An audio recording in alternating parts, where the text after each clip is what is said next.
Assalamualaikum warahmatullahi wabarakatuh. Selamat datang di Kisah Sirah Nabawi Channel. Selamat datang kepada para pecinta sholawat. Di video kali ini saya akan membawakan kisah tentang kisah tobatnya Fudail bin Iyad, sang perampok yang menjadi ulama. Tak ada kata terlambat. Itulah nasihat yang harus dipahami oleh seorang yang mau bertobat kepada Allah Subhanahu wa Ta'ala.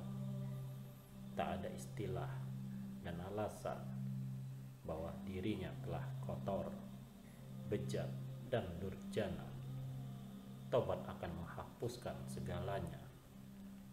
Bagaimanapun banyaknya dosa dan maksiat dilakukan oleh seorang hamba, jika ia jujur mau bertobat, maka Allah Subhanahu wa Ta'ala akan bukakan pintu tobat, hapuskan segala kesalahannya yang terdahulu, dan memberinya hidayah untuk menapaki jalan-jalan kebaikan.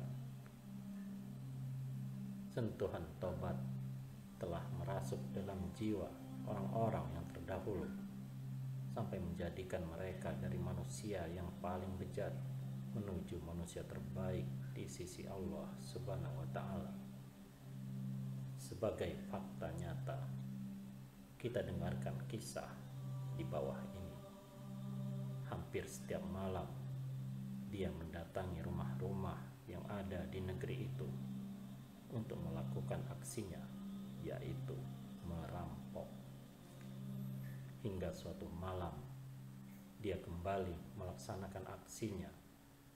Kali ini ia ingin menemui seorang gadis yang selama ini ia rindukan. Di saat ia memanjat dinding untuk menemui gadis impiannya tersebut, pada saat yang bersamaan ketika dia telah berada di rumah itu, tiba-tiba dia mendengar suara lantunan Al-Quran sedang dibacakan. Rupanya suara itu berasal dari sang pemilik rumah yang sedang bermunajat kepada Rabb-nya.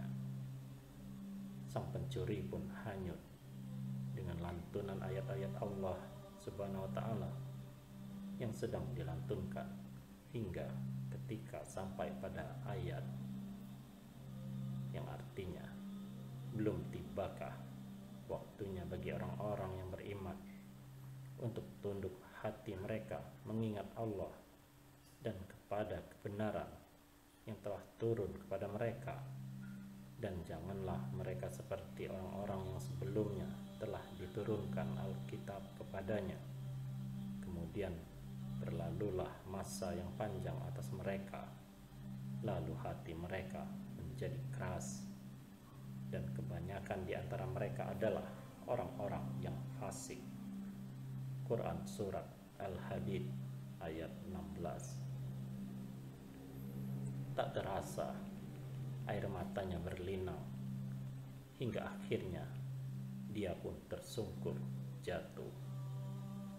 Seketika badannya yang selama ini kokoh menjadi rapuh karena mendengar ayat ini. Dia pun berkata dalam hatinya untuk menjawab pertanyaan Allah Subhanahu wa Ta'ala yang terdapat dalam ayat di atas, "Wahai Rabbku, telah tiba saatnya." Akhirnya ia pergi menjauh. Lalu ia bermalam pada reruntuhan bangunan. Ternyata di samping bangunan itu ada orang-orang yang mau lewat. Sebagian di antara orang-orang itu berkata, "Ayo kita berangkat." Sebagian lagi bilang, "Jangan dulu, nanti subuh kita berangkat, karena Fudail sekarang akan menghadang kita di jalan."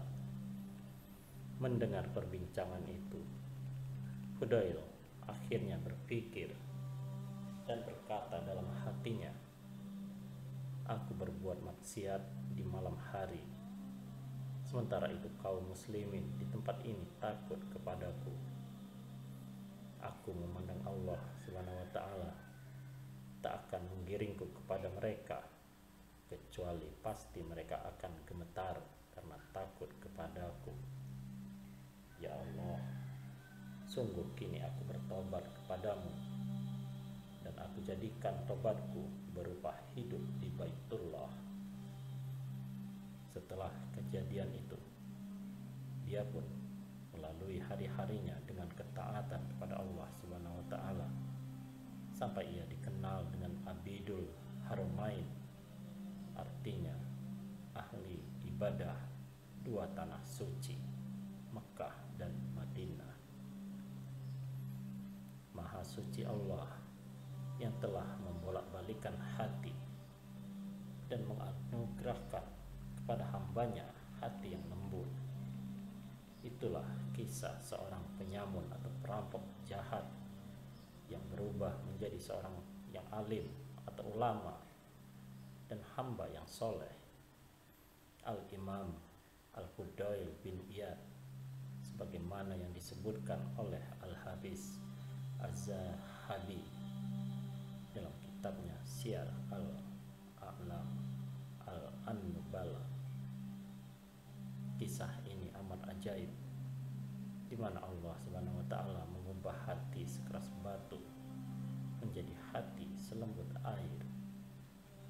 Dia bertobat dengan sejujurnya di hadapan Allah Subhanahu wa taala, sampai Allah Subhanahu wa taala mewariskan kepadanya hati amat lembut dan mudah mengingat Allah Subhanahu wa taala.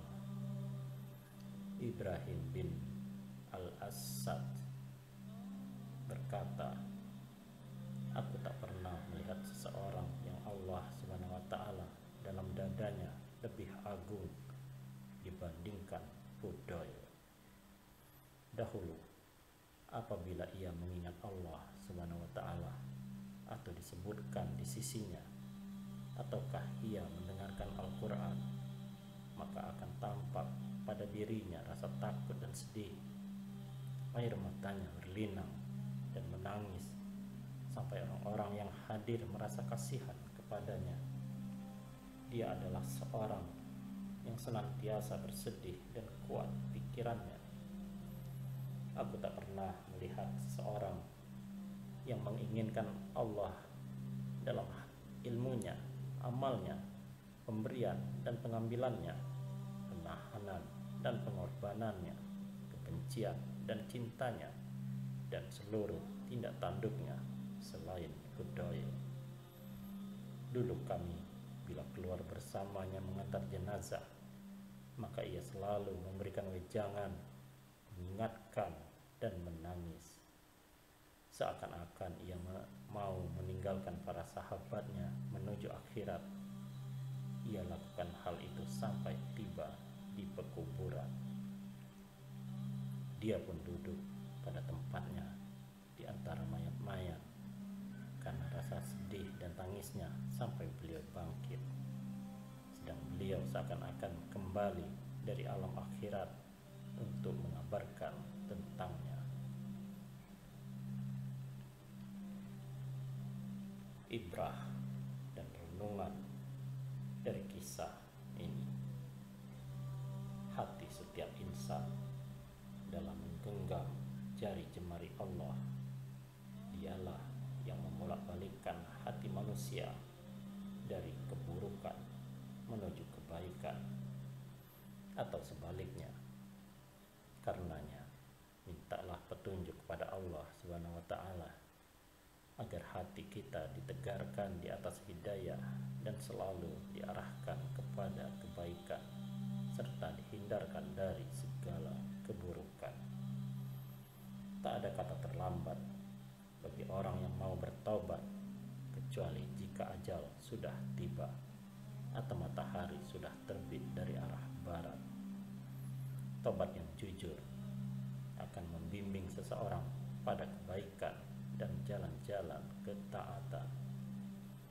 Seorang yang mau bertobat dengan benar, tobatnya harus dikuatkan, dibimbing, dan didasari dengan ilmu agama.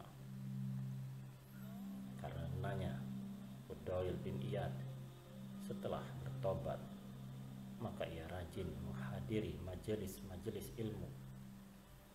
Nasihat yang berasal dari ayat-ayat suci seringkali meluluhkan hati-hati yang kasar dan keras. Lantaran itu, seorang dai atau mubaligh sebaiknya memberikan nasihat dari nas atau kandungan ayat-ayat suci Al-Quran dan hadis-hadis Nabi Shallallahu Alaihi Wasallam serta ucapan hikmah para ulama. Tak boleh seseorang melakukan vonis terhadap orang lain bahwa ia adalah penduduk neraka, sebab boleh jadi ia mendapatkan hidayah untuk bertobat sebelum ia wafat. Di dalam kisah ini terdapat keterangan bahwa kesolehan seseorang akan menjadi sebab ia terlindungi dari keburukan. Hal ini bisa Anda lihat pada penghuni rumah yang akan dimasuki oleh Hudail malam itu. Ia dilindungi oleh Allah karena berkah sholat tahajud dan bacaan Al-Quran yang ia lazimi setiap malamnya. Allahumma salli ala Sayyidina Muhammad wa ala ali Sayyidina Muhammad. Semoga kisah ini bisa kita petik pelajaran dan hikmah yang terdapat di dalam kisah ini. Semoga